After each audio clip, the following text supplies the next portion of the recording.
새벽 5시 도심의 재개발이 멈춘 듯 낡은 아파트의 해수 30세, 오해수의 부엌에만 섬광 같은 형광등 빛이 내려앉았다. 그녀는 10년째 이 재벌가 시댁의 새벽을 깨우는 파수꾼이었다. 손톱 밑에 단무지 물이 든 채 해수는 자신도 모르게 단무지 넉넉히와 참치 김밥을 중얼거렸다. 시어머니 한옥자 60대, 한옥자와 시누이 미나 20대 후반, 김미나의 취향이었다.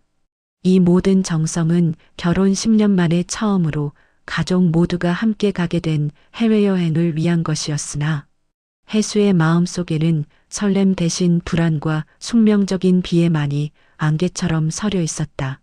이 삶은 나의 선택이 아니었다. 나레이션은 해수의 내면은 냉철하게 파고들었다. 그녀의 아버지 오태진 회장은 한때 항공사를 일구었던 거목이었다. 아버지는 해수에게 진짜 힘은 남이 준 풍요가 아닌 스스로의 고난 속에서만 나온다고 가르치며 재산을 숨긴 채 검소함 속에 살 것을 주문했다. 해수는 이것이 아버지의 시험이라 믿으며 10년을 견뎌왔지만 그 시간은 고난이 아닌 폭정이었다. 해수는 김밥 썰은 줄을 정성껏 포장하며 10년 전 아버지가 그녀의 신혼집에 몰래 보냈던 진주 목걸이와 다이아몬드 반지를 떠올렸다. 시어머니의 눈에 띌까 두려워 화장대 깊숙한 곳에 봉인했던 잊혀진 왕관이었다. 거실로 나온 해수를 기다린 것은 남편 하성 30대, 김하성의 비웃음이었다. 냐냐? 무슨 피난이라도 가냐? 저걸 들고 공항에 가라고. 창피해 내가 얼굴을 들고 다니겠어?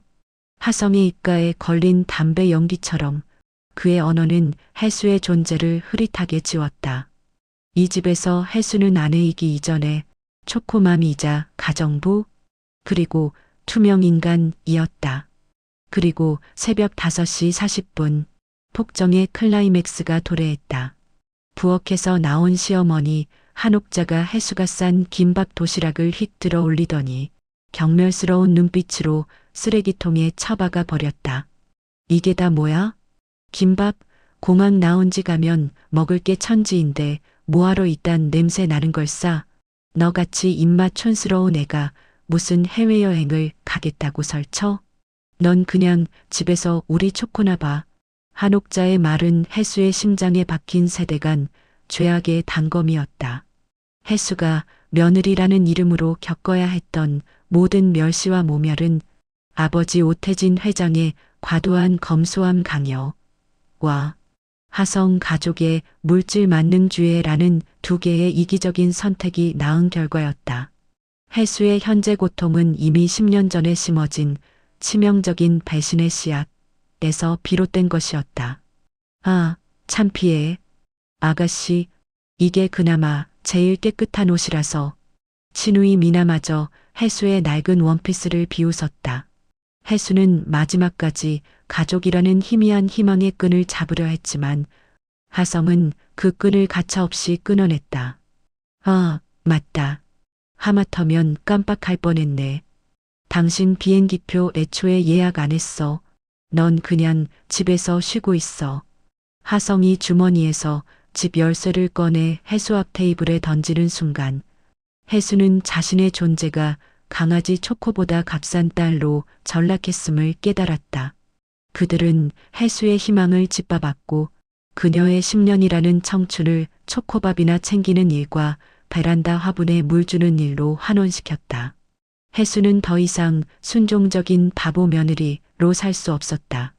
아버지의 가르침이 해수에게 강인함을 선사하기 위해 10년이라는 긴 고통의 시간을 요구했던 것처럼 해수 역시 이젠 스스로의 힘으로 그 폭정의 쇠사슬을 끊어낼 때가 되었음을 직감했다. 하성 가족이 몰디브 리조트의 환희에 찬 목소리를 남기고 현관문을 쾅 닫고 나섰을 때 해수는 텅 빈 거실에서 비로소 자신이 겪은 10년간의 굴욕과 아버지의 묵인에 대한 깊은 절망을 느꼈다. 그녀는 품에 안은 강아지 초코의 온기에 겨우 기대어 오열했다. 나는 10년 동안 이 지옥에서 썩어 문드러졌다. 아버지는 나를 시험하셨지만 나는 결국 그들의 노예였다. 이제 더 이상 기다릴 수 없다. 혜수는 젖은 얼굴을 닦고 일어섰다. 거울 속에 비친 자신의 눈은 10년 전의 순종적인 바보가 아니었다. 그녀는 침실로 향했고 서랍 깊숙한 곳에 숨겨진 낡은 가죽 수첩을 꺼냈다. 그 수첩 안에는 빛바랜 종이 위에 적힌 단 하나의 번호, 박 실장의 번호가 있었다. 이 번호는 10년 전 아버지가 그녀에게 남긴 운명의 구원고리이자 파멸의 방아쇠였다. 혜수는 떨리는 손으로 전화 버튼을 눌렀다. 그녀의 목소리는 여전히 떨렸지만 그 안에는 10년의 분노가 서린 피 냄새 나는 단호함이 깃들어 있었다. 현관문이 닫히는 쾅 소리가 텅 빈 집안에 무겁게 울려 퍼지자 혜수는 그 자리에 무너져 내렸다. 품에 안은 강아지 초코는 주인을 잃은 듯 태수의 젖은 뺨을 핥아주었지만 그 따뜻함조차 10년간 억눌려온 서러움을 달래기엔 역부족이었다. 내가 10년 동안 이렇게 살았어. 그녀의 흐느낌은 굴종의 시간이 가져온 깊은 절망의 증거였다. 거실 벽에 걸린 결혼 사진 속 바보처럼 해맑게 웃고 있는 자신의 모습은 오늘따라 너무나 낯설게 느껴졌다. 그녀는 10년 전 오직 아버지의 가르침 검소함만을조차 스스로를 봉인했던 순진무구한 바보였다. 그들의 멸시와 무시 속에서도 혜수는 언젠가 진심이 통할 것이라는 비합리적인 희망을 붙잡고 살았다.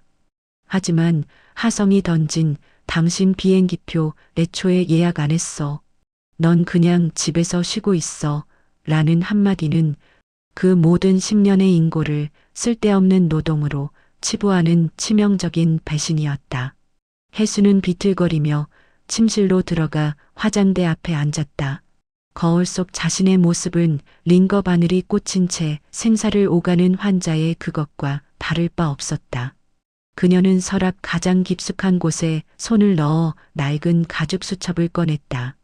그 수첩 안에 전화번호, 박 실장, 그는 혜수의 정체가 K물산 과장의 바보 며느리가 아닌 항공사 회장의 하나뿐인 딸임을 증명하는 유일한 증인이며 복수를 위한 운명적 고리였다. 아빠가 뭐라고 하실까? 10년 만에 전화해서 이제야 항복한다고 하면 아빠는 나를 실망하실까? 혜수는 전화번호를 눌렀다가 지우기를 3번이나 반복했다. 아버지의 따뜻하지만 엄격했던 가르침, 네가 스스로 깨닫고 내 발로 일어서기를 기다렸다. 는 묵묵한 압력이 그녀의 발목을 잡았다. 하지만 이제는 더 이상 깨달음을 기다릴 여유가 없었다. 그녀의 존엄이 산산조각 났기 때문이다. 마침내 깊은 숨을 들이쉬고 통화 버튼을 눌렀다. 여보세요? 박 실장님, 저 혜수예요. 오혜수. 떨리던 혜수의 목소리는 박 실장의 혜수 아가씨, 정말 오랜만입니다. 라는 깍듯하고 정중한 반응에 힘을 얻었다. 10년 만에 그녀를 며느리가 아닌 아가씨로 대우하는 목소리였다. 이 호칭의 변화는 혜수가 10년간 잃어버렸던 지위와 정체성을 되찾는 감정적 매개체가 되었다. 혜수는 망설임 없이 차가운 목소리로 지시했다. 박 실장님, 오늘 오전 몰디브행 항공편 좀 확인해 주세요. 김하성, 한옥자, 김미나, 세 사람 이름으로 예약이 되어 있을 거예요. 박 실장이 이코노미 클래스 예약 상황을 확인하자 혜수는 단호하게 명령했다. 그 예약 당장 모두 취소해 주세요. 전화기 너머로 박 실장의 당황한 침묵이 흘렀다. 네, 모두 다요. 그리고 같은 비행기 퍼스트 클래스로 제자리 하나 발권해 주세요. 그래, 너희가 나를 버렸으니 나는 너희를 찢어발겨 놓을 것이다. 내가 10년 동안 겪은 굴욕의 대가를 너희는 전 국민 앞에서 치르게 될 것이다. 혜수는 전화를 끊고 화장 거울을 바라보았다. 그녀의 눈에는 더 이상 나약함은 없었다. 남은 것은 10년의 인고를 폭발시키는 차가운 도끼뿐이었다. 혜수는 서랍을 열어 작은 벨벳 상자를 꺼냈다. 상자를 열자 눈부신 다이아몬드가 박힌 반지가 찬란하게 빛났다. 시어머니 눈을 피해 꾹꾹 숨겨뒀던 아버지의 유산이었다. 그녀가 반지를 손가락에 끼우자 반지는 창가 햇빛을 받아 눈부시게 빛났다. 혜수는 이어서 진주 목걸이를 꺼내 목에 걸었다. 10년 동안 서랍 밖으로 나오지 못했던 보석들은 이제 그녀의 전투 갑옷이 되었다. 그녀의 머릿속에는 10년 전 시댁 식구들이 그녀의 아버지를 조롱하던 모욕적인 목소리들이 스쳐 지나갔다. 항공사 회장까지 한 사람이 달랑 집 한 채 물려준 게 전부잖아. 한심하다 한심해. 아버지는 검소한 가르침을 주었지만 시댁 식구들은 그것을 무능력으로 치부하며 혜수를 우리 집 식모로 전락시켰다. 혜수는 끔찍했던 기억을 떨쳐내며 옆집 김 여사에게 강아지 초코를 맡겼다. 엄마는 이제 진짜 자유를 찾으러 갈 거야. 그녀는 옆집 문을 두드리며 고 탄옥자가 강아지 초코를 찾으러 오게 될 것이라는 섬뜩한 예고를 남겼다. 혜수는 아파트를 빠져나와 망설임 없이 명품거리로 향했다. 휴양지 가서 입을 원피스 3벌만 추천 부탁드려요. 제일 화려한 걸로.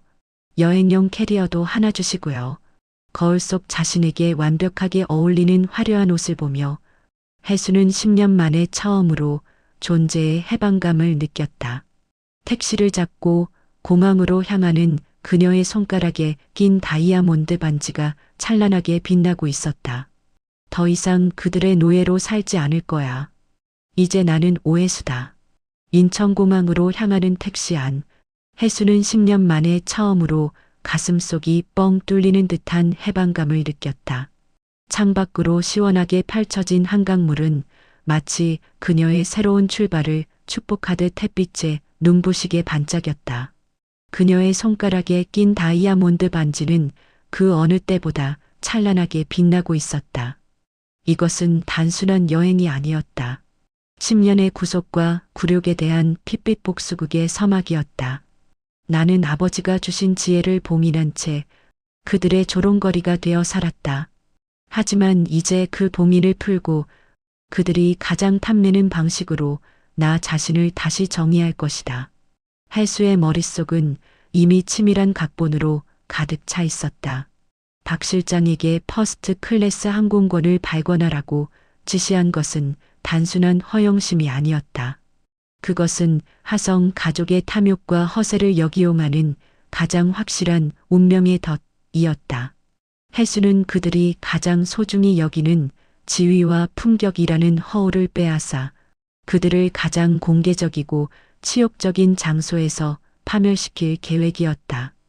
혜수가 공항에 도착했을 때 그녀를 기다린 것은 일반 직원이 아니었다. 아버지의 숨겨진 조력자인 박 실장이 미리 연락을 취한 덕분에 항공사 지점장이 VIP 전용 직원 3명과 함께 땀을 뻘뻘 흘리며 혜수를 영접했다. 오해수 고객님, 아이고 오래 기다리셨습니다. 어서 오십시오. 지점장이 혜수를 향해 90도로 깎듯이 인사하는 모습은 혜수가 10년 동안 시댁에서 받아왔던 멸시와 정반대의 극단적 대우였다. 혜수는 선글라스를 벗으며 차갑도록 아름다운 미소를 지었다. 그녀의 등 뒤에는 아버지 오태진 회장의 막강한 그림자가 드리워져 있었고 이 그림자가 그녀의 모든 행동에 무소불위의 권위를 부여했다. 이 호칭과 대우의 변화는 혜수가 10년 전 버려졌던 아버지의 딸이라는 운명적 연결고리를 다시 활성화하는 극적 엔진이었다. 그때 하성 가족이 서 있던 이코노미 클래스 체크인 카운터 쪽에서 큰 소란이 일어났다. 잔뜩 들뜬 표정이었던 하성과 한옥자. 미나는 이제 분노와 경악으로 얼굴이 일그러져 있었다. 저기 죄송합니다만 고객님 3분 예약이 모두 취소된 걸로 나오네요. 직원의 말에 하성은 믿을 수 없다는 듯 언성을 높였고 한옥자는 내가 왜 취소를 했다는 거야. 당장 표 내놔. 라며 악을 썼다. 그들의 허세는 단 몇 분 만에 무너져 내렸다.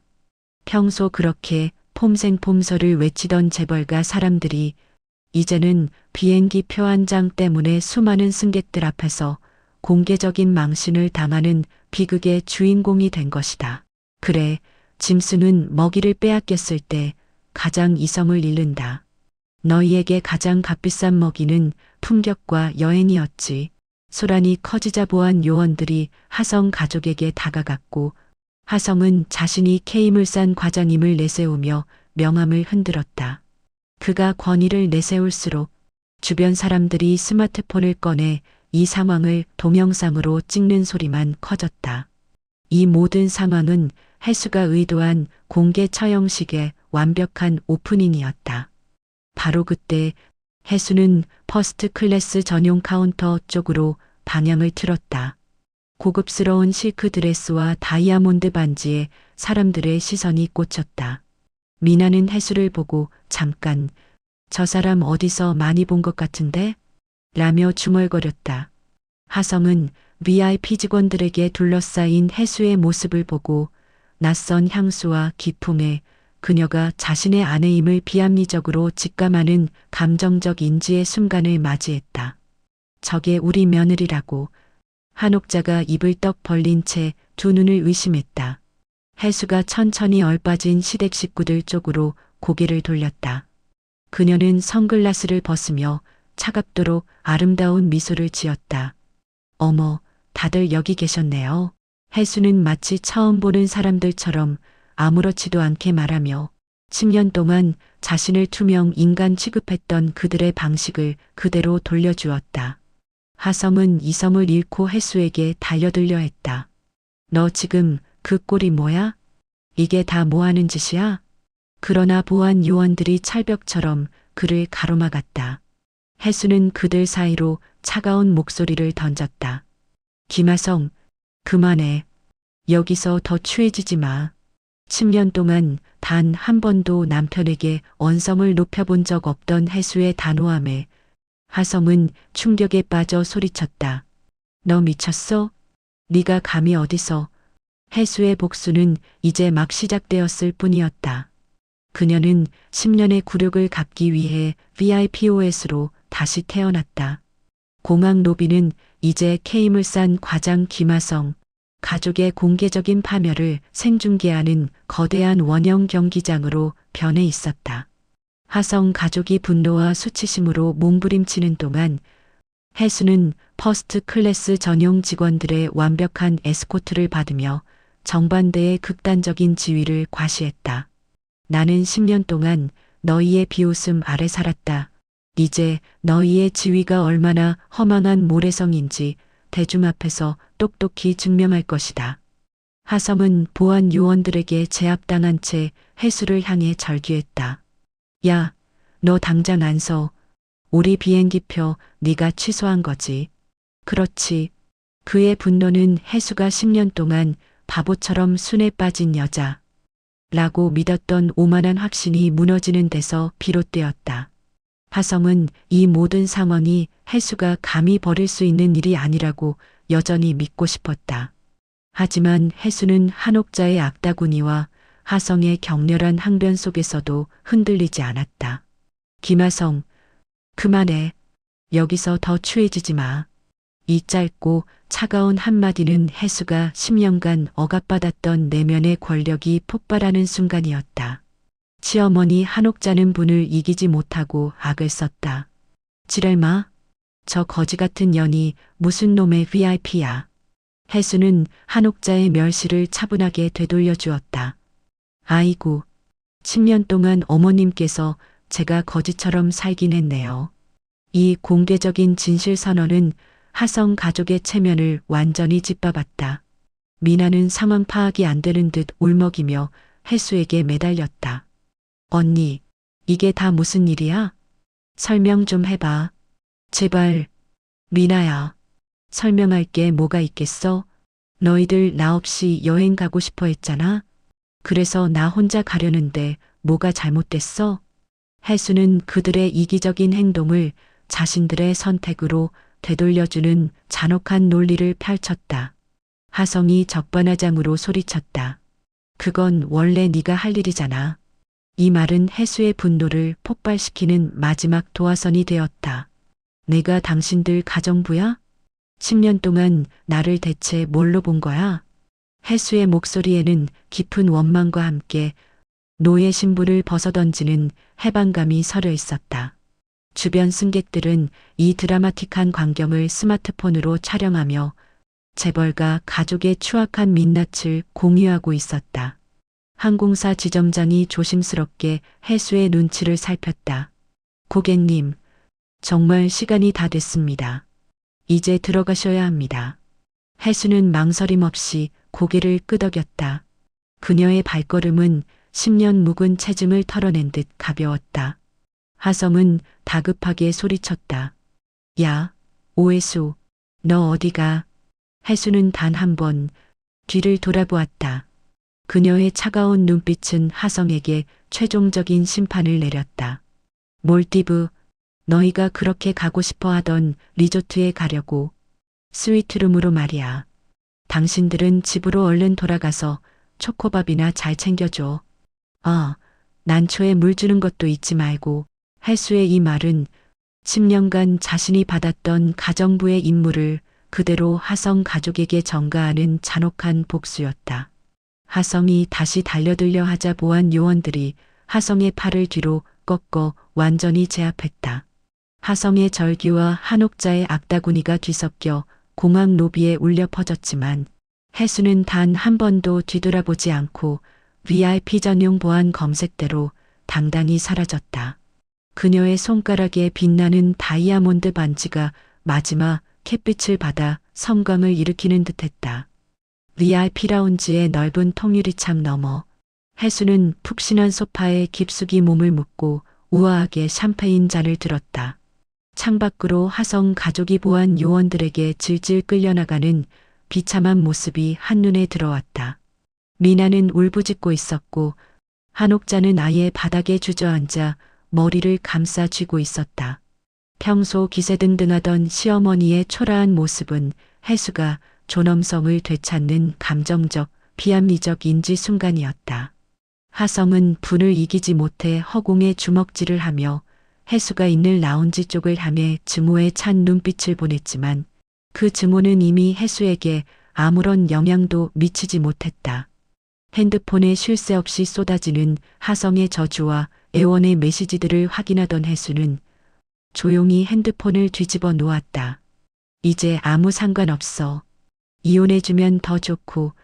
그녀는 이륙을 알리는 기장의 안내 방송을 들으며 10년 만에 처음으로 깃털처럼 가벼운 발걸음으로 퍼스트 클래스 전용 탑승교를 걸어갔다.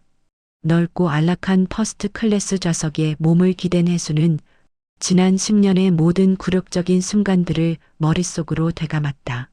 새벽마다 온갖 수발을 들어야 했던 고된 아침들, 사사건건 트집을 잡던 시어머니의 모멸적인 무시, 투명 인간 취급을 하던 남편의 냉대, 이 모든 기억들이 이제는 슬픔이 아닌 복수심을 연료로 태우는 뜨거운 불꽃이 되었다. 비행기가 서서히 활주로를 달리기 시작하더니 이내 육중한 기체가 가볍게 공중으로 떠올랐다. 이륙은 단순한 비행이 아니다. 그것은 10년 묵은 굴레로부터의 해방이자 과거의 오해수에게 보내는 영원한 작별 인사다. 해수는 창밖으로 구름바다 위에 펼쳐진 눈부신 파란 하늘을 바라보며 자신이 비로소 저 자유로운 하늘만큼이나 온전한 자신을 되찾았음을 느꼈다. 하지만 이 해방감은 잠시뿐이었다. 그녀가 몰디브의 최고급 리조트, 바다 위에 떠있는 수상 빌라의 스위트룸에서 눈을 떴을 때 에메랄드빛 바다는 그녀에게 평화 대신 냉혹한 현실을 상기시켰다. 정말 꿈만 같아. 하지만 이 꿈결 같은 시간은 길지 않다. 나는 휴가를 온 것이 아니라 전쟁의 마지막 무대를 준비하러 온 것이다. 랍스터 오믈렛과 캐비어, 모닝 샴페인으로 호화로운 아침 식사를 즐기는 동안에도 해수의 마음속은 고요하지 않았다. 오후에는 스파에서 전신 마사지를 받았고 저녁에는 붉게 물드는 석양을 바라보며 식사를 했지만 깊은 밤이 되자 고요함은 오히려 해수의 마음을 어지럽혔다. 와인잔을 들고 테라스 의자에 앉아 치읓 같은 밤바다를 바라보던 혜수는 텅 빈 웃음을 지었다. 지난 10년 동안 난 대체 뭐였지? 내 청춘도 내 꿈도 전부 그 집에서 썩어 문드러졌는데 정작 내 손에 남은 게 뭐야? 와인을 한 모금 삼키는 혜수의 눈가에 뜨거운 눈물이 맺혔다. 그것은 슬픔이 아닌 자신에게 쏟아내는 분노와 회한의 눈물이었다. 바로 그때 정적을 깨고 핸드폰이 날카롭게 울렸다.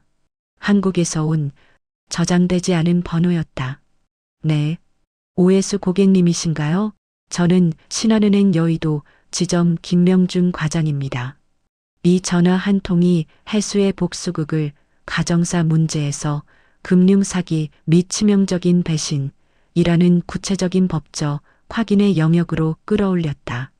은행원은 혜수 명의로 된 강남 아파트 담보 대출권으로 연락했다고 했다. 고객님 명의로 5억 원 대출이 실행되었고 현재 3개월째 이자가 연체된 상태입니다. 이번 달 말일까지 납부하지 않으시면 유감스럽지만 경매 절차에 들어갈 수밖에 없습니다. 5억 원 대출? 나는 그런 거 받은 적 없는데. 혜수는 심장이 쿵 내려앉는 기분으로 자리에서 벌떡 일어섰다. 은행원은 기록상 3개월 전 혜수가 직접 자필 서명했으며 남편 하성 씨와 함께 왔던 것이 확인된다고 했다. 3개월 전 응급실 수술동에서 혜수는 덜덜 떨리는 손으로 전화를 끊고 그 자리에 주저앉았다. 3개월 전 하성이 엄마가 갑자기 쓰러지셨대. 수술 보증금이 필요해 라며 병원으로 가던 중 은행에 잠시 들러 서명을 재촉했던 그날의 기억이 안개 속에서처럼 희미하게 떠올랐다. 그게 수술 동의서가 아니라 담보 대출 서류였구나. 김하성이 나를 속인 거야. 혜수의 눈빛은 이제 분노를 넘어선 사리로 이글거렸다. 10년간의 굴욕과 모멸은 참을 수 있었지만 자신의 명의와 재산을 이용하여 사기를 치고 심지어 어머니의 위독이라는 감정적인 매개체까지 거짓으로 이용한 것은 용서할 수 없는 치명적인 배신이었다. 이 배신은 하성 가족의 탐욕과 이기심이라는 세대 간 죄악의 최종적인 결과였다. 혜수는 동이 트자마자 리조트를 체크아웃했다. 그녀의 복수는 이제 여행이 아닌 전쟁이 되었다. 한국으로 돌아오는 비행기 안, 혜수는 분노로 주먹을 꽉 쥐었다. 손톱이 살을 파고드는 아픔조차 느껴지지 않았다. 3개월 전 그날의 기억은 이제 퍼즐 조각처럼 명확하게 맞춰졌다. 하성은 시어머니의 응급 상황을 핑계로 차를 은행 앞에 세웠고 경황이 없던 혜수에게 엄마 수술 보증금 동의서 라며 여러 장의 서류에 서명하게 했다. 그때 서명했던 서류들이 바로 5억 원 담보 대출 서류였다. 나를 바보로 만들고 5억 원을 훔쳐간 것도 모자라 내 명의로 빚까지 안겼어. 당신들의 탐욕은 나의 생명과 재산을 모두 삼키려 드는구나. 혜수의 독백은 비행기 엔진 소리보다 더 격렬하게 그녀의 내면을 뒤흔들었다. 이 사건은 단순한 이혼 사유를 넘어 하성 가족의 탐욕과 이기심이라는 세대 간 죄악이 혜수의 삶을 벼랑 끝으로 몰고 간 결정적인 증거였다. 인천공항에 도착하자마자 혜수는 택시를 타고 집으로 향했다. 아파트 현관 앞에는 지난밤 잠을 설치듯 초췌한 몰골의 하성과 한옥자가 서 있었다. 혜수가 택시에서 내리자마자 하성이 혜수를 발견하고 달려오더니 뜸 그 자리에 무릎을 꿇었다. 혜수야, 내가 잘못했어. 정말 미안해. 이 무릎 꿇음은 하성이 절박한 상황에서 취한 비합리적인 행동이었지만 혜수에게는 10년간 자신을 노예처럼 부린 자가 굴종하는 운명적 인지의 순간이었다. 그러나 혜수는 냉정했다. 뭐 하는 거야? 그 더러운 무릎 당장 안 세워. 그녀의 목소리는 얼음장처럼 차가웠다. 하성은 뻔뻔하게 변명했다. 아니야. 혜수야. 그때 정말 엄마 수술비가 급했어. 나도 다른 방법이 없었단 말이야. 혜수는 한옥자를 노려보며 물었다. 어머님이요?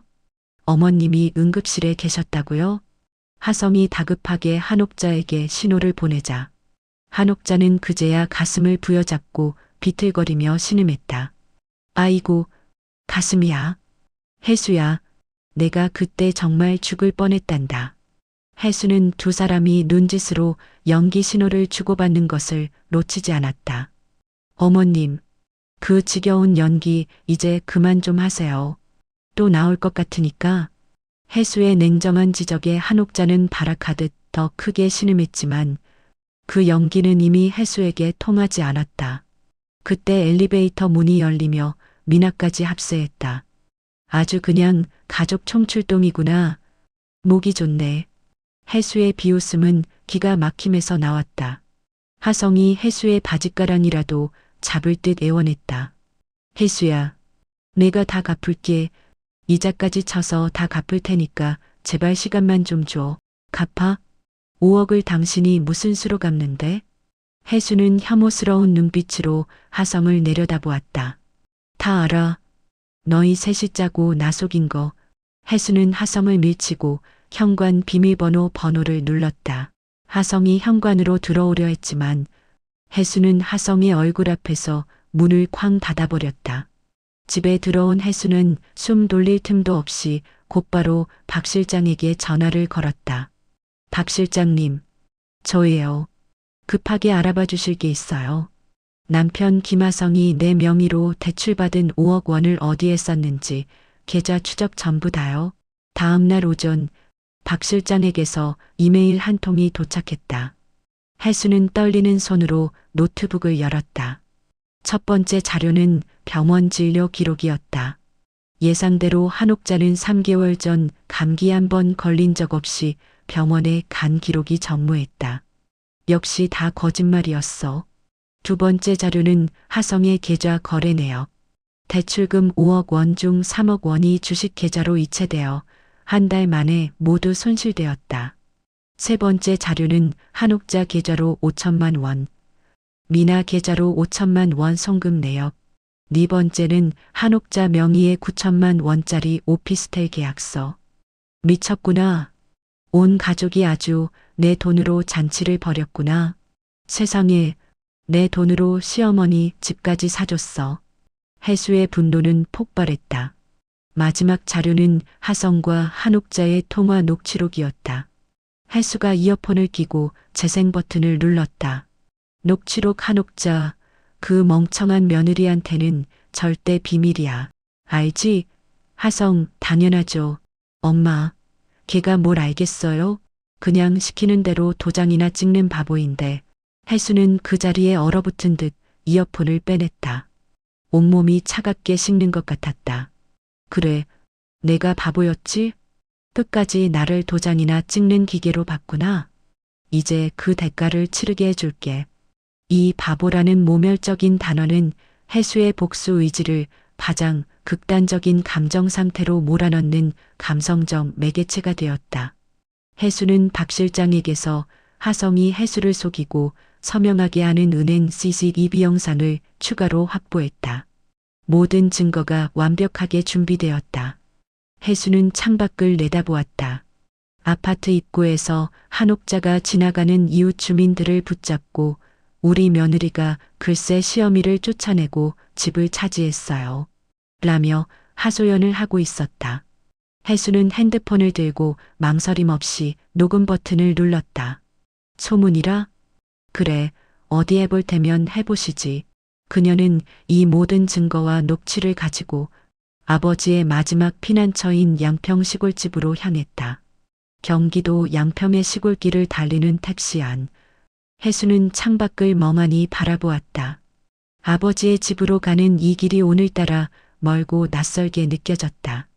그녀의 손에 들린 서류 뭉치 진료 기록, 계좌 내역, 녹취록은 그녀가 10년간 겪은 고통의 무게를 짊어지고 있었다. 아빠한테 뭐라고 말씀드려야 하지? 10년 만에 완전히 실패한 딸이 돌아왔다고 말씀드려야 하나. 혜수는 마른 입술을 깨물며 자책과 함께 한숨을 쉬었다. 넓은 정원이 있는 고즈넉한 한옥 앞에 택시가 멈췄고 해수는 천천히 대문을 열고 들어섰다. 정원 저편 꽃나무에 물을 주고 있는 아버지 오태진 회장 이른데 오 회장의 익숙한 뒷모습이 보였다.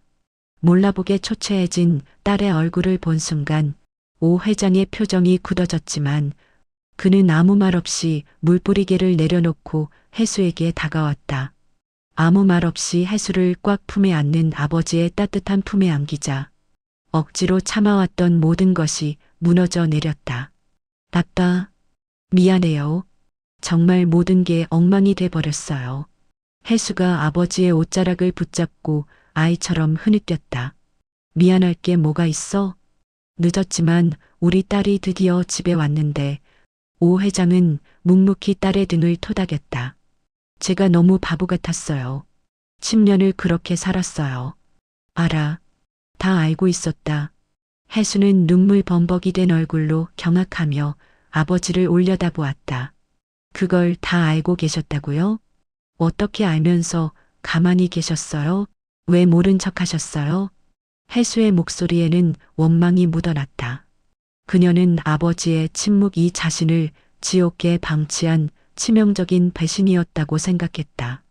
오 회장은 거친 손으로 딸의 눈물을 닦아주며 마침내 10년의 침묵에 대한 진실을 털어놓았다. 네가 스스로 깨닫고 내 발로 일어서기를 기다렸다. 그때마다 아빠가 나서서 해결해주면 넌 평생 아빠 그늘에서만 살게 될 테니까. 아빠, 자그마치 10년을 그렇게 지옥같이 당하고 살았다고요. 그래, 10년이나 걸렸지. 그래서 더 기다렸어. 내 딸이 진짜로 강해지기를 바랐거든. 이것은 아버지의 잔혹한 사랑이자 해수의 고통을 묵인한 세대 간의 죄악이었다. 하지만 그 죄악의 근원은 딸을 향한 진정한 구원에 있었다. 오 회장은 해수를 서재로 이끌었다. 오 회장의 서재에는 낡은 앨범과 책들이 가득했다. 그는 낡은 앨범을 펼쳐 젊은 시절 낡은 트럭 한 대 앞에서 찍은 자신의 사진을 보여주었다. 화물운송업으로 시작했지. 매일 새벽 3시에 일어나 밤 12시까지 일만 한다고 손님들한테 무시도 참 많이 당했어. 그는 해수의 눈을 정면으로 바라보았다. 해수야, 진짜 힘은 남이 주는 게 아니야. 스스로 일어서는 거지. 설령 100번 넘어지더라도 10첫 번째 다시 일어나는 게 진짜 힘이다. 너도 이제 그럴 때가 됐어. 더 이상 아빠 도움을 바라는 게 아니라 네 힘으로. 아버지의 낡은 트럭과 검소함의 가르침은 하성 가족의 물질적 모멸이라는 감성적 매개체를 통해 해수를 단련시키려 했던 오랜 계획이었던 것이다. 그 10년의 고통은 해수가 스스로 왕관을 쓸 자격이 있음을 증명하기 위한 운명의 설계도였다. 해수는 비로소 아버지의 깊은 뜻을 깨닫고 원망을 거두었다. 오 회장은 서랍을 열어 아주 낡은 명함 한 장을 꺼냈다. 정우성 신하은행 부행장이여. 해수가 명함을 받아들고 읽었다. 내가 아주 젊었을 때 어렵던 시절에 도와줬던 후배야. 지금 네가 대출받은 그 은행에 있지? 당장 정우성이를 찾아가거라. 네가 법적으로 어떤 도움을 받을 수 있는지 그 친구가 길을 열어줄 게다. 안 된다. 네가 직접 부딪혀야 해. 내 인생이잖아. 내 인생은 네가 지켜야지. 아버지는 끝까지 그녀의 자립을 요구했다. 오 회장은 마지막으로 서재 구석에 있는 낡은 금고를 가리켰다. 해수야. 그리고 혹시라도 이 아빠한테 무슨 일이 생기거든 저 금고를 열어보거라. 비밀번호는 내 생일 네 자리야. 해수는 아버지의 단단한 눈빛 속에서 자신이 복수의 대행자이자 아버지의 유산을 완성할 유일한 구원자임을 확신했다. 그녀는 눈물을 닦았다. 이제 올 때가 아니야. 싸울 때다. 다음 날 오전 해수는 아버지의 구원 고리가 연결된 신한은행 여의도 지점 VIP룸에 앉아 있었다. 그녀의 손에는 하성 가족의 모든 악행을 담은 서류 뭉치가 쥐어져 있었다. 잠시 후 정우성 부행장이 들어왔다. 그의 깍듯한 인사는 해수가 10년 만에 되찾은 아버지의 권위를 상징했다. 오해수 고객님이시죠? 회장님께 연락은 받았습니다. 이건 명백한 금융사기예요. 정 부행장은 해수의 서류를 펼치며 단호하게 말했다. 그가 제시한 금융사기라는 법적 용어는 해수가 10년간 겪은 고통이 단순한 가정사가 아닌 명확한 범죄 행위임을 법적으로 확인시켜 주었다. 그는 CCTV 영상을 확보했고 하성이 의도적으로 해수를 속인 정황이 확실하다며 해수가 빚을 갚을 필요가 없으며 오히려 하성을 형사 고발해야 한다고 선언했다. 이 모든 것이 아버지의 설계였다. 아버지는 나를 지키기 위해 10년 전부터 이 거대한 네트워크를 준비해 두셨구나. 해수는 마음속으로 아버지에게 감사했다. 정 부행장은 곧바로 법무팀장을 불러 사기 미사문서 위조 혐의로 하성을 형사 고발할 것을 지시했다. 복수의 첫 번째 단계인 재산 방어 및 법적 공격이 시작된 것이다. 정 부행장은 이혼 소송을 위해 국내 최고의 전문가인 강민정 변호사를 해수에게 소개했다. 강 변호사는 이혼 소송뿐만 아니라 재산 분할을 위한 숨겨진 재산 조사에 능한 전문가였다. 그날 오후 강남의 한 법률사무소 강민정 변호사는 해수를 맞이하며 즉시 하성의 재산 동결과 숨겨둔 재산 조사를 시작했다. 일주일 후 해수는 다시 강 변호사 사무실에서 충격적인 조사 결과를 보고받았다. 이 결과는 단순한 이혼 재판의 증거가 아닌 하성 가족의 탐욕이라는 세대간 죄악의 최종 해부 결과였다. 이게 지난 일주일간 조사한 결과예요. 법인 카드로 개인 유흥비 8천만 원 결제, 지난 3년간 룸살롱, 골프 회원권, 개인 쇼핑에 전부 썼네요. 이건 명백한 업무상 횡령입니다. 해수가 놀라움을 금치 못하는 동안 강 변호사는 다음 사실을 폭로했다. 거래처에서 약 1억 원의 리베이트를 받은 것도 확인했어요. 참 계좌에 교묘하게 숨겨놨더군요. 하성은 자신의 지위를 이용하여 해수의 돈뿐 아니라 회사의 공금까지 빼돌린 치명적인 배신자였다. 하지만 해수를 가장 분노하게 만든 것은 다음 서류였다. 강 변호사가 꺼낸 사진 몇 장과 메신저 대화 내용. 같은 회사 여직원과 2년째 불륜 관계를 유지하고 있었습니다. 심지어 모든 여행 경비를 법인 카드로 결제했습니다. 해수가 떨리는 눈으로 메시지를 읽기 시작했다. 우리 집 사람은 진짜 바보 같아. 내가 하는 말은 뭐든지 다 믿거든. 조금만 참아. 이혼하고 너랑 바로 결혼할게. 바보. 끝까지 나를 바보 취급했구나. 10년간 헌신한 아내를 겨우 도장이나 찍는 기계이자 바보로 봤단 말인가? 해수의 얼굴은 종이장처럼 창백해졌지만 그녀는 무너지지 않았다. 그녀의 분노는 이제 감성적 매개체인 이 메시지를 통해 법적 승리를 위한 단단한 확신으로 변했다. 아니요. 괜찮아요. 다 예상했던 일이니까요. 해수는 마른 입술을 깨물며 깊은 숨을 내쉬었다. 강 변호사는 미소를 지었다.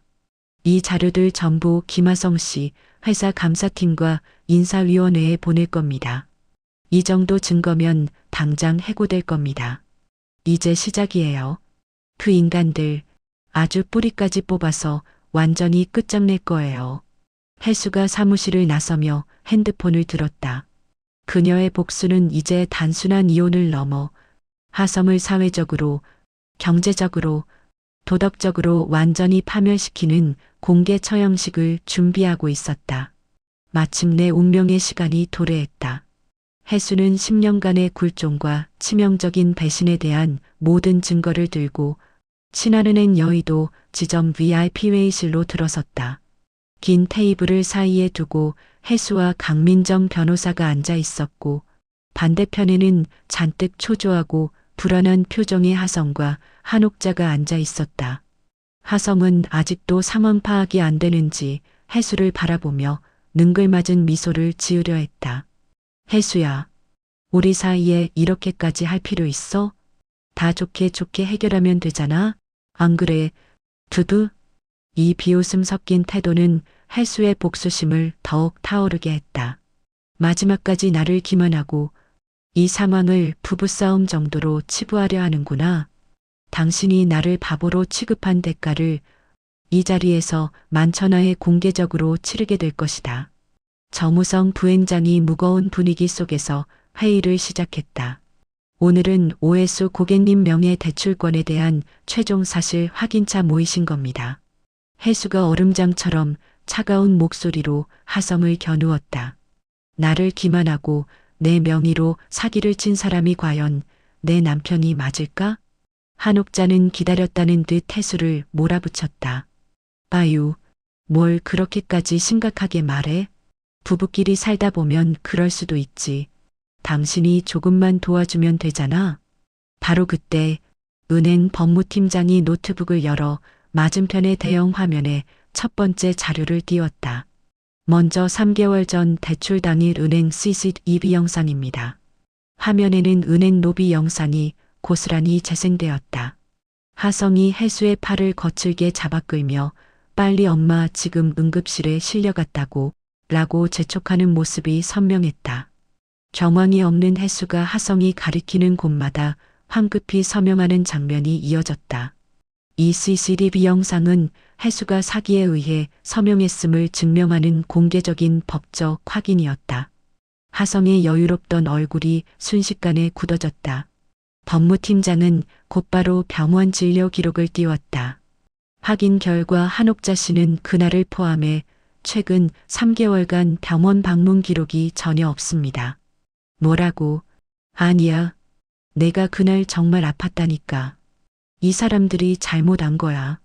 한옥자는 자리에서 벌떡 일어나 소리쳤지만 화면 속의 객관적인 사실은 그녀의 절규를 무력화시켰다. 이어 강민정 변호사가 혜수 측에서 준비한 자료를 공개했다. 대출금 5억 원 중 3억 원은 김하성 씨 개인 주식 투자 손실로 1억 원은 시어머니 한옥자 씨 명의 오피스텔 구입 자금으로 5천만 원은 시누이 김민아 씨의 명품 구입비로 사용되었습니다. 온 가족이 혜수의 돈으로 가족 잔치를 벌인 세대 간 죄악이 공개되는 순간이었다. 그리고 결정타가 이어졌다.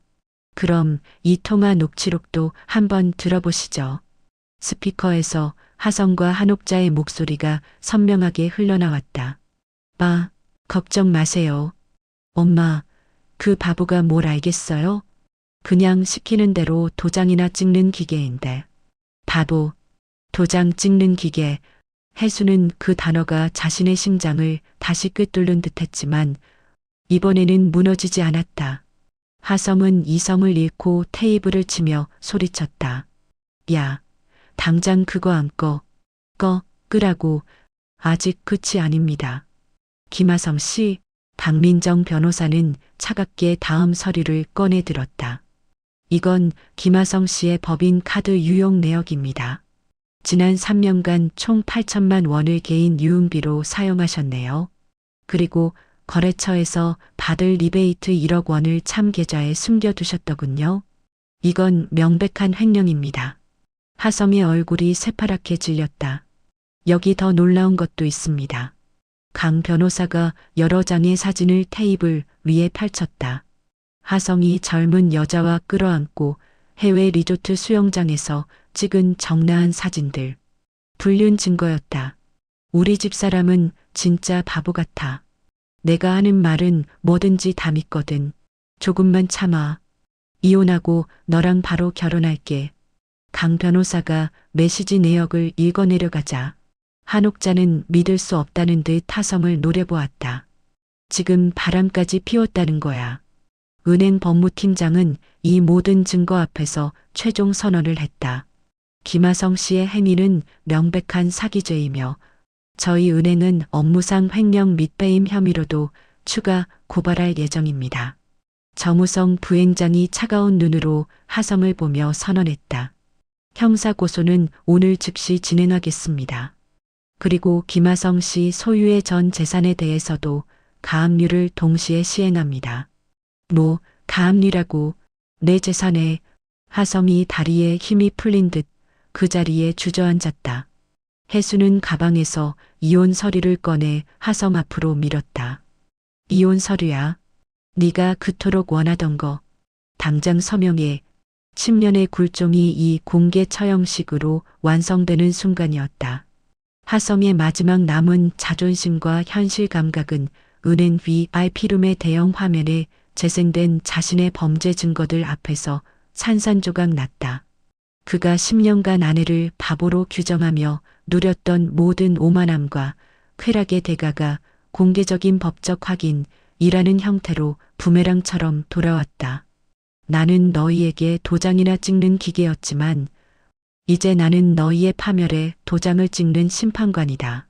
하성은 절망감에 떨리는 손으로 테이블을 잡고 몸을 일으키려 했으나 다리에 힘이 풀려 주저앉았다. 정우성 부행장의 재산 가압류 선언과 법무팀장의 형사고소 선언은 하성에게 사형 선고나 다름없었다. 그리고 강민정 변호사가 최종적으로 준비한 파멸의 퍼즐이 맞춰졌다. 여기 더 놀라운 것도 있습니다. 같은 회사 여직원과의 불륜 증거입니다. 테이블 위에 펼쳐진 하성의 불륜 사진은 한옥자마저 경악하게 만들었다. 지금 바람까지 피웠다는 거야? 아니야. 엄마, 이건 오해야. 저 여자가 날 함정에 빠뜨린 거라고. 하성이 애원하듯 소리쳤지만 그의 절규는 이제 아무도 믿지 않았다. 혜수는 가방에서 이혼 서류를 꺼내 하성 앞으로 밀었다. 이혼 서류야. 네가 그토록 원하던 거. 당장 서명해. 그 순간 하성은 이성을 잃고 혜수의 발치에 무릎을 꿇었다. 배혜수야. 내가 잘못했어. 제발, 제발 한 번만 용서해줘. 너 없이는 안 돼. 그의 무릎 꿇음은 더 이상 연기가 아니었다. 재산과 지위, 그리고 명예를 모두 잃은 비합리적인 인지 순간에 터져 나온 굴종의 오열이었다. 혜수는 10년간의 굴종을 대변하듯 경멸의 눈빛으로 하성을 내려다보며 일어섰다.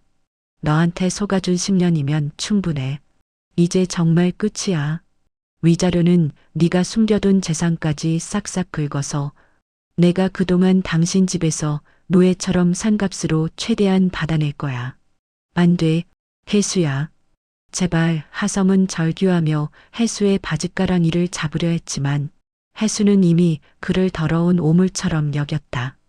혜수는 마지막 결정타를 날렸다. 참, 말 안 한 게 있네요. 횡령의 불륜 증거까지 전부 당신 회사 감사팀에 제보했거든요. 아마 오늘부로 해고되셨을 거예요. 뭐라고? 하성의 손에서 펜이 바닥으로 툭 떨어졌다.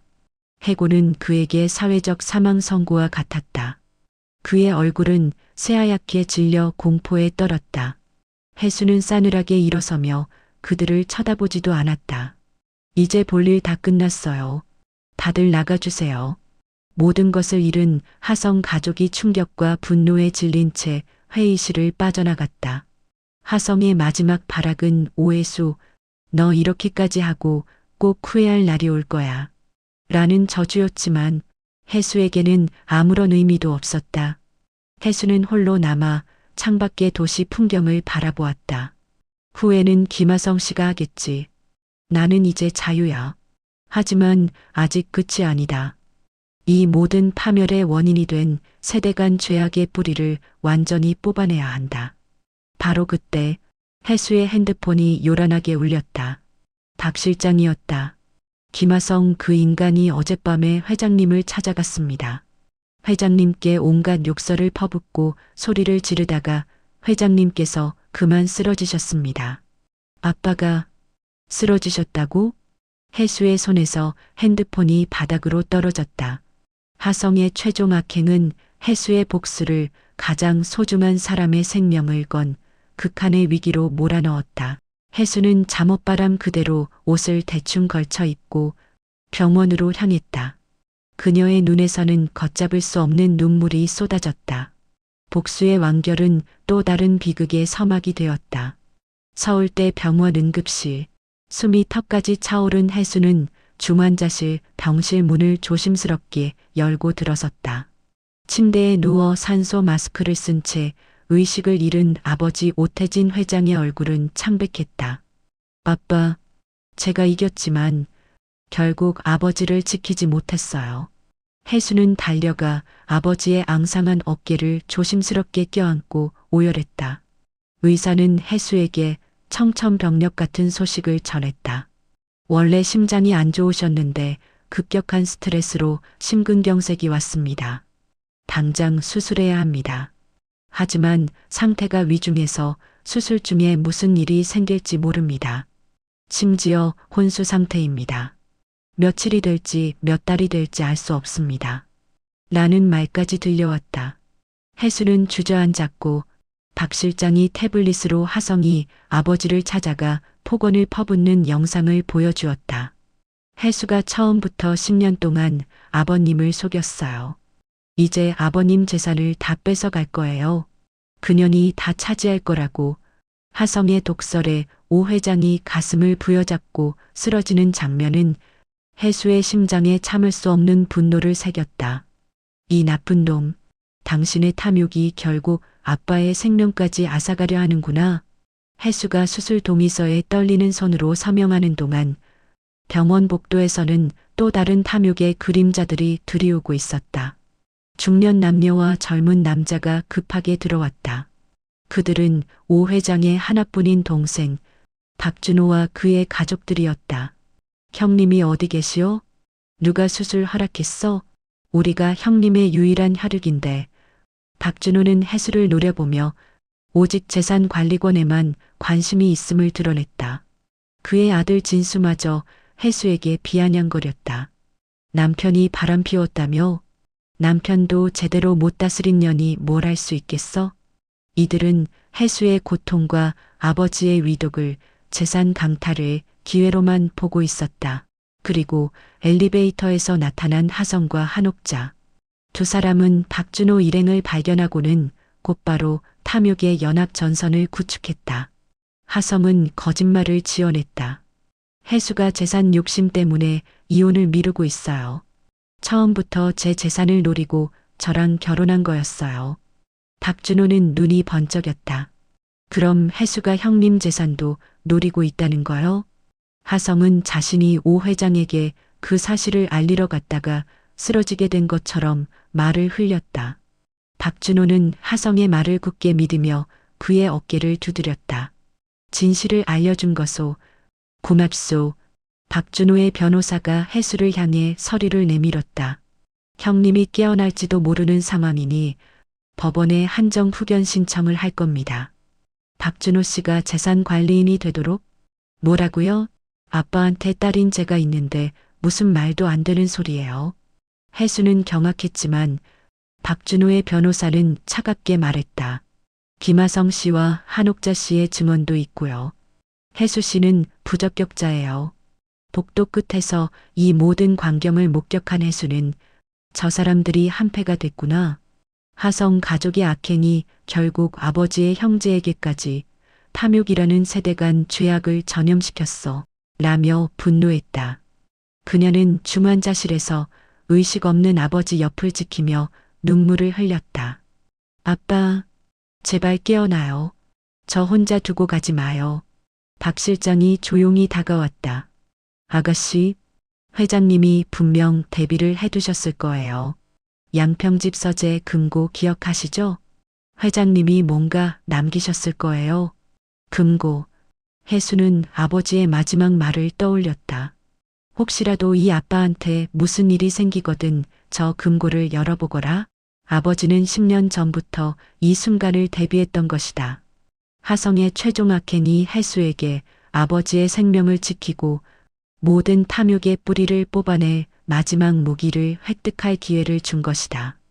해수는 눈물을 닦았다. 아버지의 유산이 담긴 운명의 금고를 열어야 할 때가 온 것이다.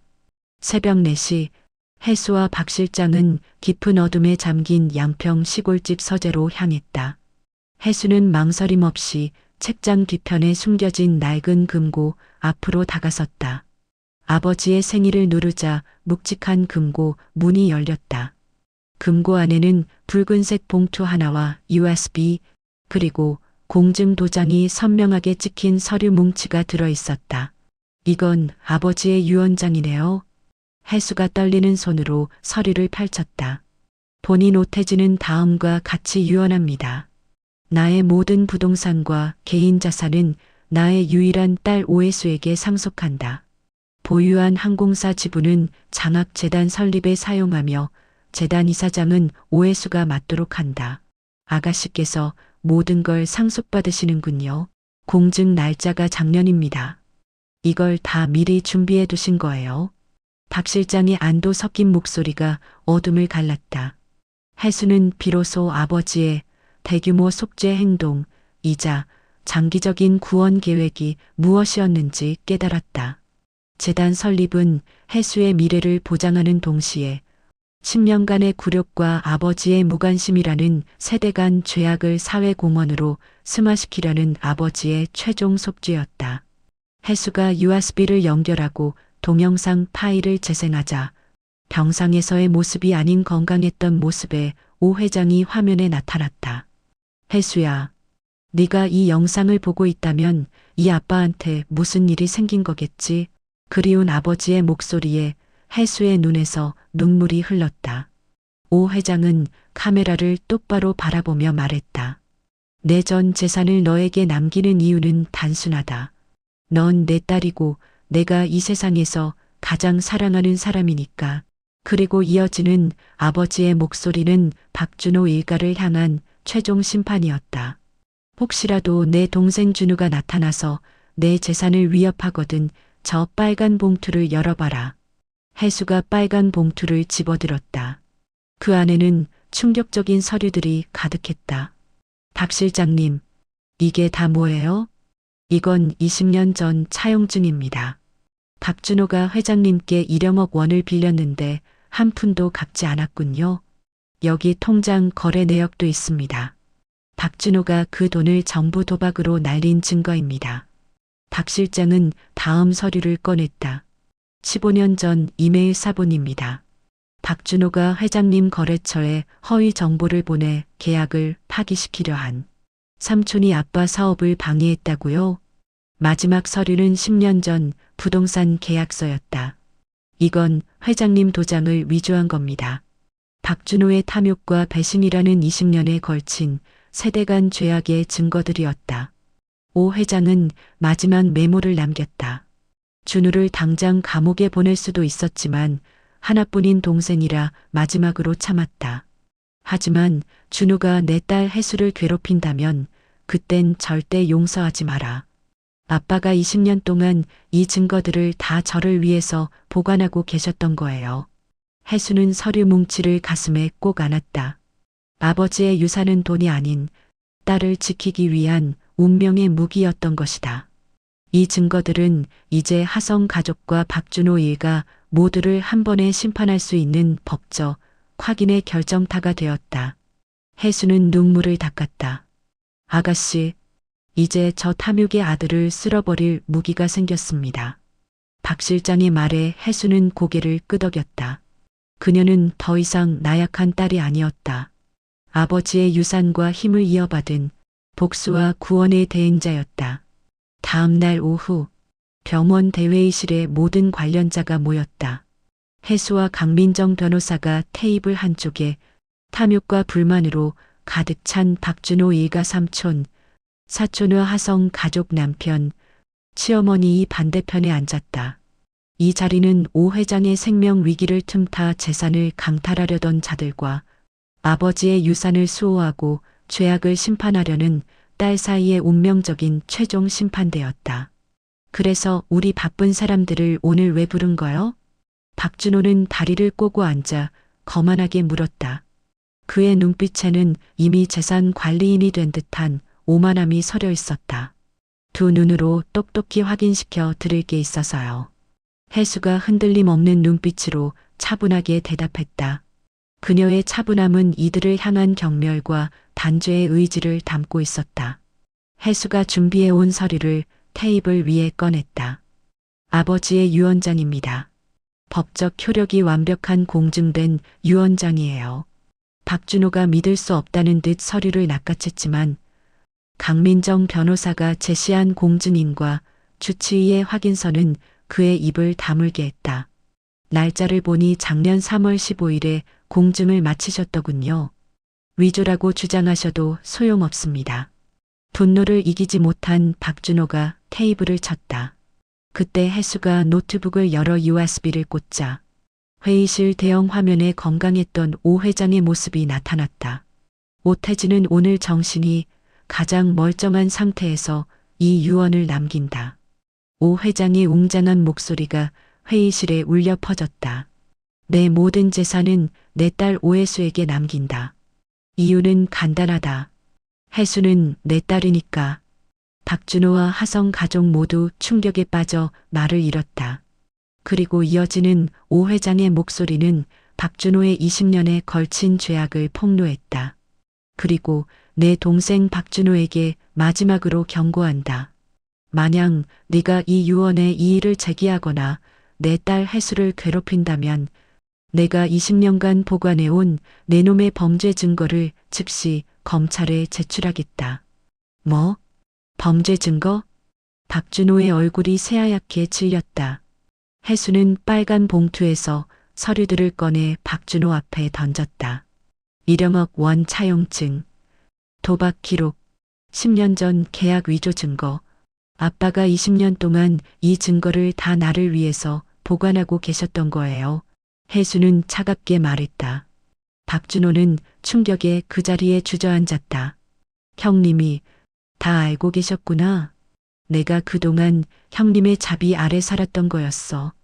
그의 분노는 절망으로 변했고 옆에 있던 아들 진수마저 그를 원망스러운 눈빛으로 쳐다보았다. 혜수는 마지막 카드를 내밀었다. 여기 모든 상속 권리 포기각서에 서명하세요. 안 그러면 전 망설이지 않고 삼촌을 검찰에 고발할 거예요. 박준호는 사시나무 떨듯 덜리는 손으로 각서에 서명했고 20년 전의 죄악은 현재의 공개적인 심판으로 종결되었다. 이제 김하성 가족의 차례였다. 혜수는 하성을 노려보며 하성이 오 회장에게 폭번을 퍼부어 쓰러지게 하는 CCTV 영상을 재생했다. 영상 속 하성의 독설에 회의실에 있던 모두가 경악했다. 명백한 협박죄로 고발할 수 있습니다. 형사 처벌 받고 싶으세요? 강민정 변호사가 날카롭게 물었다.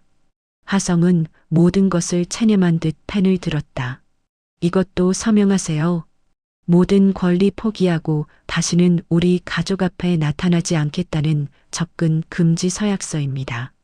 하성은 서명하며 마지막 발악을 했다. 그래, 서명은 하는데 오혜수, 너 이렇게까지 하고 꼭 후회할 날이 올 거야. 후회는 김하성 씨가 하겠죠. 참, 말 안 한 게 있네요. 횡령, 불륜 증거까지 전부 당신 회사 감사팀에 제보했거든요. 아마 오늘부로 해고되셨을 거예요. 하성의 손에서 펜이 바닥으로 툭 떨어졌다. 모든 것을 잃은 사람들이 충격에 질린 채 회의실을 빠져나갔다. 혜수는 회의실에 홀로 남아 창밖을 바라보았다.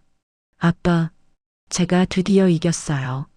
혜수의 눈에서 흐른 눈물은 슬픔이 아닌 진정한 승리의 해방감이었다. 그녀는 아버지의 유언을 지키고 세대 간 죄악의 뿌리를 완전히 뽑아내는 복수의 대행자가 된 것이다. 2달의 시간이 흘렀다. 혜수는 강남의 한 사무실에서 마지막 서류에 도장을 찍고 있었다. 강민정 변호사가 환한 미소를 지었다. 축하드립니다. 이사장님, 드디어 박 회장 재단이 정식으로 설립됐습니다. 드디어 아빠가 그토록 원하시던 일을 이제야 해냈어요. 혜수는 복잡 미묘한 감정 속에서 안도의 한숨을 쉬었다. 이 재단 설립은 단순한 승리가 아니었다. 그것은 하성 가족의 탐욕과 이기심이라는 세대 간 죄악으로 인해 혜수가 겪었던 10년의 고통과 아버지의 희생을 사회에 환원하는 대규모 속죄 행동이었다. 혜수 자신의 상처를 희망의 씨앗, 으로 바꾸는 진정한 구원의 완성이었다. 강 변호사는 김하성과의 채무 관계도 모두 깨끗하게 정리되었으며 혜수가 이제 법적으로 완전히 자유함을 알렸다. 바로 그때 혜수의 핸드폰이 요란하게 울렸다. 발신지는 병원이었다. 여보세요? 보호자님, 회장님이 깨어나셨어요. 간호사의 다급하고 흥분된 목소리가 전화기 너머로 들려왔다. 네? 아빠가 깨어났다고요? 혜수는 믿을 수 없다는 듯 자리에서 벌떡 일어났다. 수술 중에 무슨 일이 생길지 모른다는 의사의 경고와 길어질 수 있다는 혼수 상태의 공포 속에서 억눌렀던 희망이 폭발하는 순간이었다. 혜수는 무작정 병원으로 달려갔다. 숨이 턱까지 차오른 채 중환자실 병실 문을 조심스럽게 열자 침대에 누워있던 오 회장이 정말로 눈을 뜨고 있었다. 아빠.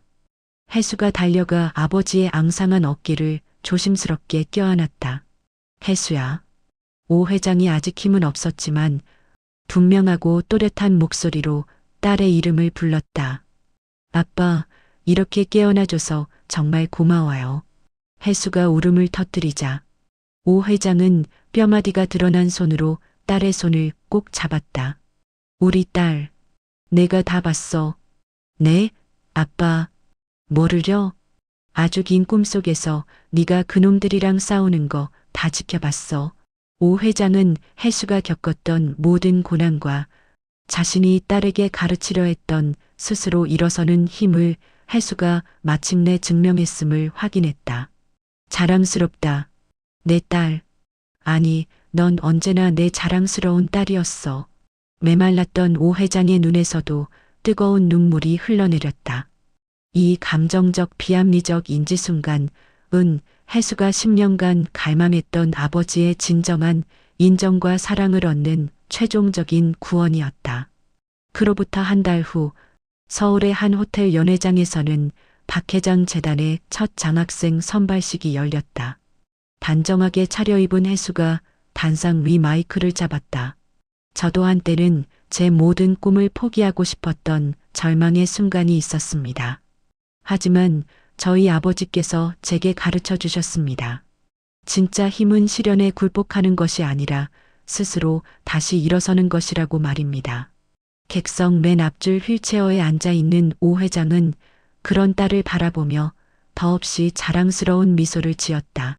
혜수의 연설은 아버지의 명예 회복과 자신의 10년 인고를 바탕으로 어려운 환경의 학생들을 지원하는 장기적인 속죄와 희망의 메시지를 담고 있었다. 우리 박 회장 장학재단은 아무리 어려운 환경에 처해 있더라도 꿈을 포기하지 않는 여러분을 그 꿈이 이루어질 때까지 끝까지 지원하겠습니다. 우레와 같은 박수 갈채 속에서 혜수는 개인의 복수가 사회적 정의와 공헌으로 승화되는 대규모 속죄 행동을 완성했다. 다시 3년의 세월이 흘렀다. 봄꽃이 만개한 양평 시골집 정원. 혜수와 한결 건강해진 오 회장이 마주 앉아 평화로운 차를 마시고 있었다.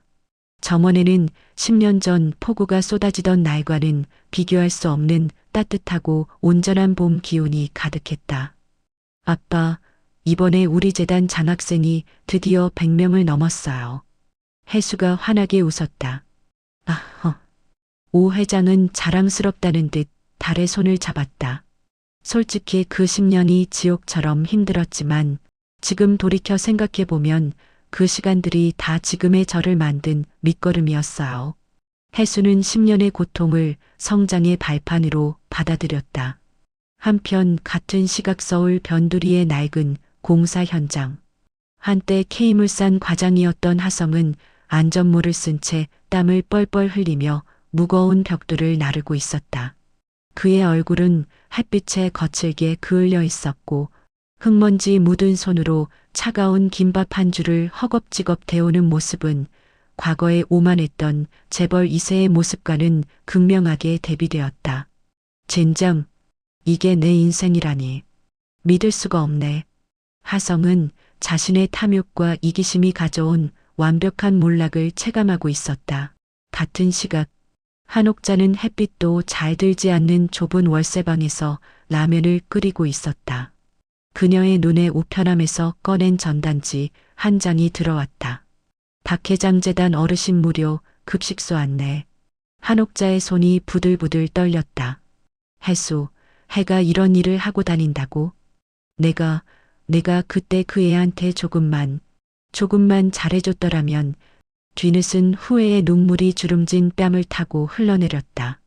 핏줄이라는 헛된 집착에 사로잡혀 해수를 노예 취급했던 세대 간의 죄악은 결국 밥 한 끼조차 해수의 재단에 의지해야 하는 비참한 아이러니를 낳았다.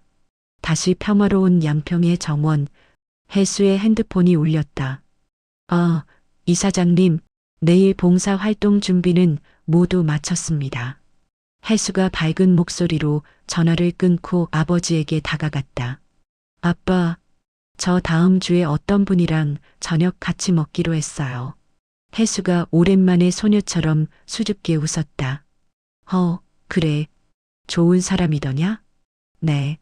우리 재단에서 묵묵히 자원봉사하는 의사 선생님인데 참 따뜻하고 좋은 분 같아요. 해수의 복수는 이제 운명적 연결의 새로운 구원 고리사랑로 이어지고 있었다. 그녀는 자신의 상처를 이해하고 함께 대규모 속죄 행동을 실천하는 사람을 만난 것이다. 오 회장이 따뜻하게 딸의 손을 잡아주었다. 그래, 잘 생각했다. 우리 딸, 이제 정말 행복할 때가 됐지. 해수는 창문에 비친 자신의 모습을 바라보았다. 그곳에는 10년 전의 나약한 모습이 아닌 당당하고 자신감 넘치는 한 여성이 서 있었다. 고마워. 과거의 나 정말 잘 견뎌줘서. 그녀의 앞에는 이제 상처가 아닌 아버지의 유산과 자신의 강인함으로 만들어낸 새로운 희망만이 가득한 하루가 기다리고 있었다. 복수는 끝났고 사랑과 구원의 시대가 시작된 것이다.